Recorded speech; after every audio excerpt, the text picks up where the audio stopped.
This is Tales of Swordfall.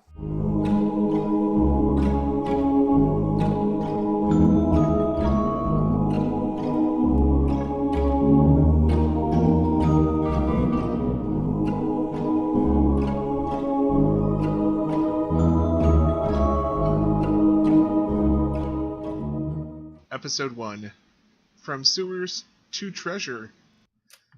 Hello everyone, welcome to Tales of Swordfall. I am Paul, I am the DM, and this is the new Tuesday group. Woo! Woohoo! Woohoo! Hey. And who are all these cheering people I'm with tonight? I'm Alex, and I am playing Krakatur, the Air Genesee Barbarian. And I'm Amanda, or DM Deistress, and I'm playing Tabby Tipsytail, the Tabaxi Swashbuckler Hexblade. My name is Chris. I'm playing Flea, the fighter, who is also an arcane archer. I'm Camille. I'm playing Ray, the paladin. I'm Lucy. I'm playing Taz Mockwell, the tiefling bard. And I'm John, playing Roscoe, the halfling wizard. And I am Sam, playing Stu, the kobold sorcerer. Awesome. So, if you listen to the session 0, you know that everybody's pretty hyped to play this game. And, yeah, we're just gonna start off here in the city of Swordfall, which is the capital of the Kingdom of Swordfall, because I'm original. And we start down by the river. It's about mid-morning. The world market is about to explode with thousands of people, not literally in a figurative sense. It's just going to get very crowded. All the merchants are going to be up, awake. All their caffeine is going to be gushing through their blood, and they are going to be calling people left and right to sell their goods to. We zoom through the market and we go to this entrance that's by the river. It leads to the sewers, and we see a kobold there. So, Stu, what's your usual morning routine when the world market is about to start up? Usually I sort of hastily pack my stuff in a corner out of the way so that no one stumbles across it and tries to steal any of my very valuable trash. And I will then go up to the surface and sort of just peek up and watch the feet go by and look to see if I recognize anyone or if I specifically don't recognize anyone. And then I start to make rounds and go around the perimeter of the market just to see sort of what's going on. That's kind of my normal routine. Well, your normal routine is interrupted by 4 sets of heavy boots. They start coming toward your entrance, and you hear a hushed conversation. Yeah, is this the place we want? It might be. Is it what the captain said? It might be. Look at the map. And they start to approach, but they stop right at the ledge that you're peeking your head up over, and they are consulting a piece of paper. It doesn't look like official cartography map making material, but it looks like something that someone hastily drawn. Kind of like some of the maps you have gotten from children over the years. Are they human? One's a human. The other you can make out as a half-orc, and there's a shorter one. You can't really tell if it's a short, stout person or a dwarf. And they're speaking common? Yes, they are speaking common to each other. And I don't recognize them, I take it. Well, we could do a history roll. Okay, I can do so if you'd like me to. Sure. Let's see here. Okay.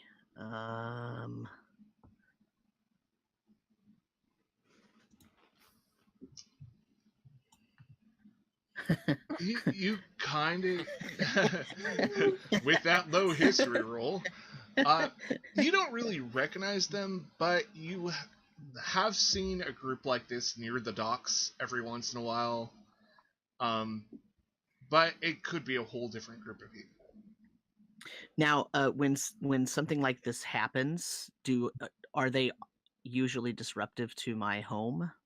Of course, anybody who goes down to the sewers that look a little shady are usually disruptive. Okay. Can I sort of hide out of sight and wait and see what they do? Sure. How are you hiding? Well, I'm sort of still in the sewer, Mm-hmm. so maybe I will retreat a few steps back, a few feet back, and try to keep an eye up through the grate or whatever of the sewer that's up there blocking it, and try to see if I can keep an eye on them while hiding behind some detritus and boxes. Okay. And we'll just leave you there, hiding Okay. in kind of the shadows as they start pulling up the grate. We fly over to another part of the city. It's the entertainment district, is where all the bards and other people who entertain hang out. It's not the best part of the city, but it's also not the worst, and, they have enough glitter and glam there to cover up any nasty bits. And we see, starting her day, I know this name, Taz. Yeah, you got it. Yeah, yes. Okay, little celebration there for remembering people's names.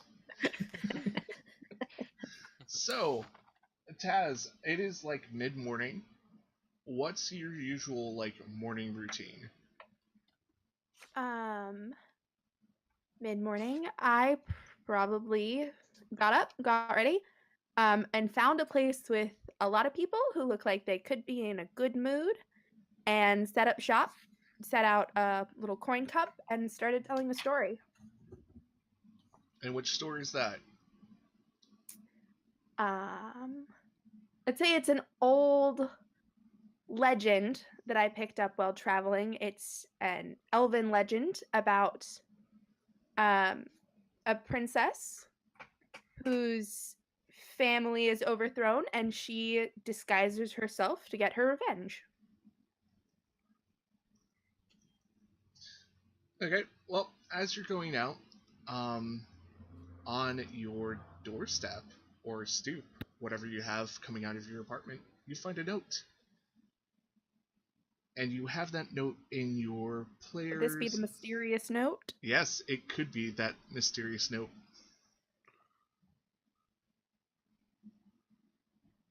And it seems to I'm be gonna read it. have Okay. sitting there all night. All right, I'm gonna read it. Okay. You don't have to read it out loud if you don't want to. I could always go to another group, and you can think about your actions next. Does that sound okay? Yeah. So, talking about mysterious notes being dropped in places. And we see Ray on Tap of Courage. That is a great name for a great horse. Thank you. So, we see Courage and Ray out in the streets. What's your destination and what's your intent? I am going towards the world market. Actually, I would probably not bring my horse into the market. Okay. I would find a stable to put her up in, and then I would find my way to that market. And what's your business in the world market today? I'm keeping my eye out for someone in particular. Good.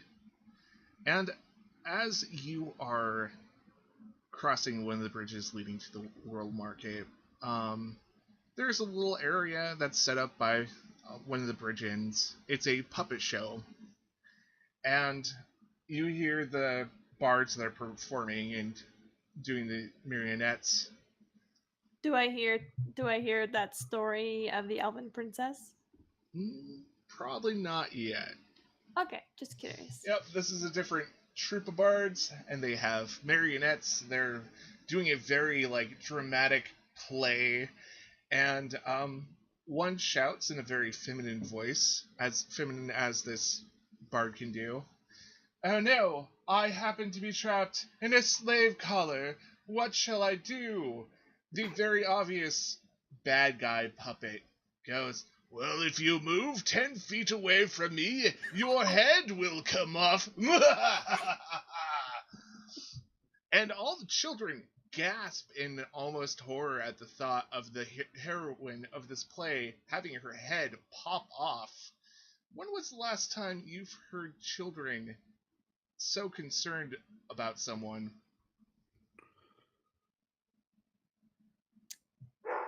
I can bet it's been a pretty long time. Do you remember the situation, or do you need to think about that? I think I need to think about that. Okay. Would it be when I was a child? It can be anything you think of. Oh god, I need a minute. Okay. Roaming from the mercenary district, we see some figures. Let's see a very large, I always get this wrong, genocide, a tabaxi, and a lizard man. So where are you guys going, and what's your intention? So Tabby is walking down the street and she says, "Look, I can read thieves' cants. You know that by now. You've been with me for a while. I'm going to start to read the signs, to see what I can see and see what maybe ancient treasures we can get a hold of." So Tabby is actively searching for anything in thieves' cant that she could read that says something treasure directory. Yep. Directive. And also, don't forget to check your character folders. Wink, wink. Yeah. So Krakatur is walking alongside Tabby and the lizard man. He's kind of just listening to her, but he's pulling out some of his cooking stuff, examining it because he's making sure it's clean because he's used it recently. Mm-hmm. And he just kind of says, "Aye, whatever you say, Tabby. You know where to go."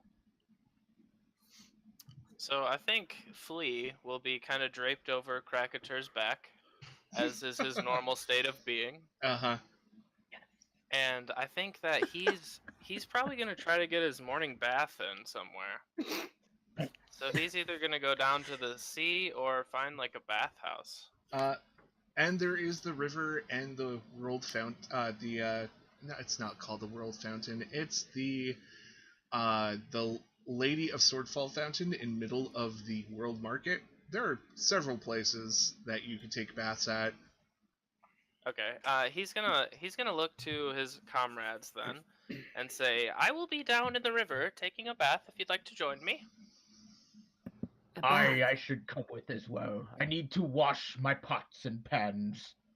I am Tabaxi. Of course, I'm always not going to turn down a bath. I do not like to be dirty. We shall do that. Okay, and I think Flea starts just running ahead of the rest, and he's just very eager to get clean. Okay. And as you approach the river, you can see in the distance that people are gathering and funneling into the area where the world market usually is. Let me actually indicate where you might be on the map. I guess I'm just gonna jump right in. Are there a lot of people around? In this area,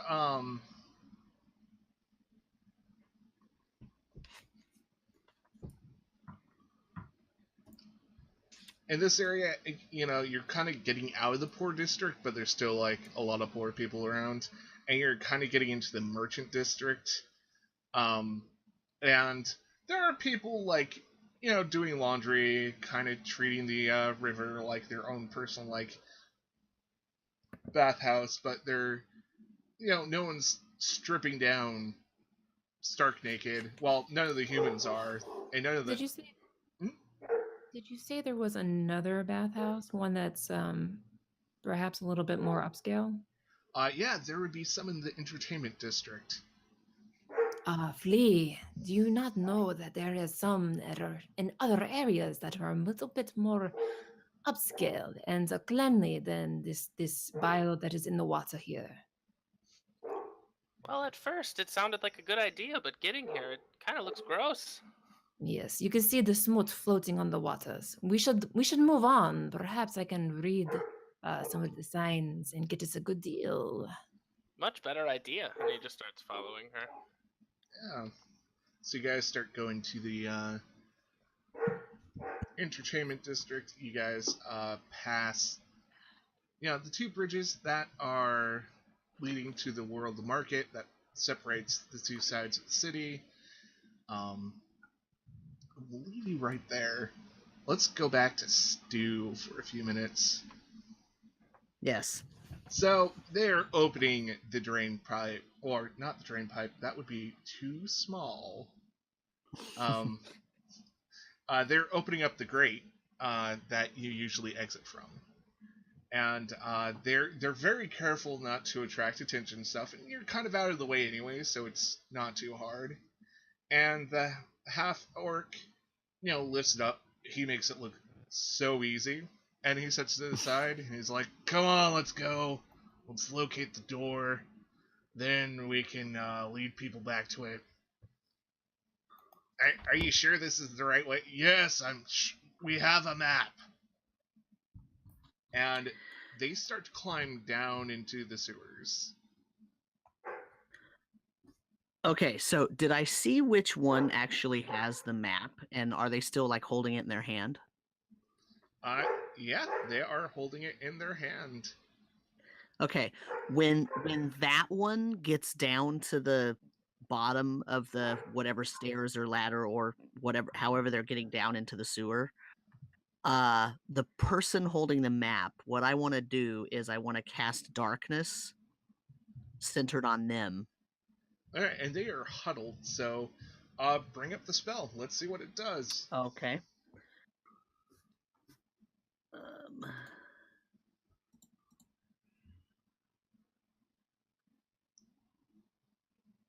So here's what darkness does. Now, because I am a sorcerer, I can use 2 sorcery points to cast this spell. Okay. And if I use my sorcery points rather than using a spell slot, I actually can see through the darkness, even though it's normally impervious to vision. That sounds good. And then what I would like to do is, in the confusion of them wondering what the heck happened, I would like to mage hand that map out of their grasp. Okay.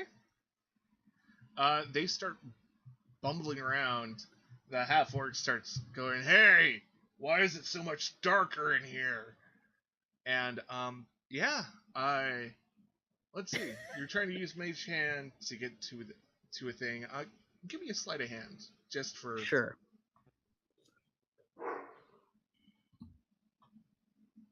I'm going to say, with the confusion and everything, a 10 is good enough. Okay, yes. Yep. And now you have yourself a map. You also have Perfect. a map that Child drew you because they were concerned that you'd always lose your way home. So you can kind of compare and contrast those two maps. Okay. With each other. Okay. And do they look... Do I recognize anything on the map, like, because they were talking about a door, so do I know that place where that door is that they're talking about? Yeah. So if you look at your map that's made by the child, it's the map in your folder. I'm looking at it. Yep. A child swears there's a door kind of in the middle of the map, but they've never been able to open it, so it might just be a carving in the wall that someone did a long time ago. But for their map, they have it marked and circled. Okay.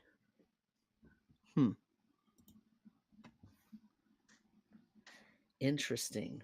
Well, I'm going to watch these bumbling idiots for a couple more minutes and then sort of slink away and sneak off and try to find this door based on their map. Okay. Now, since you're slinking away and stuff, and there are people about, give me a stealth roll. Sure.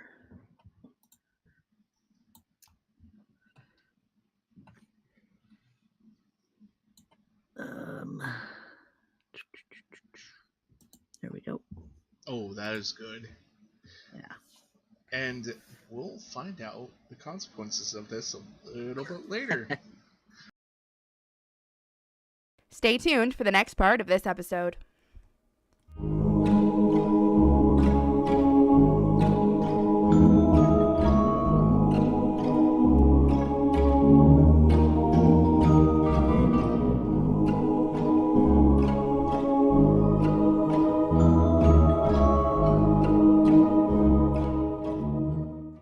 Please remember to like, share, comment, and subscribe.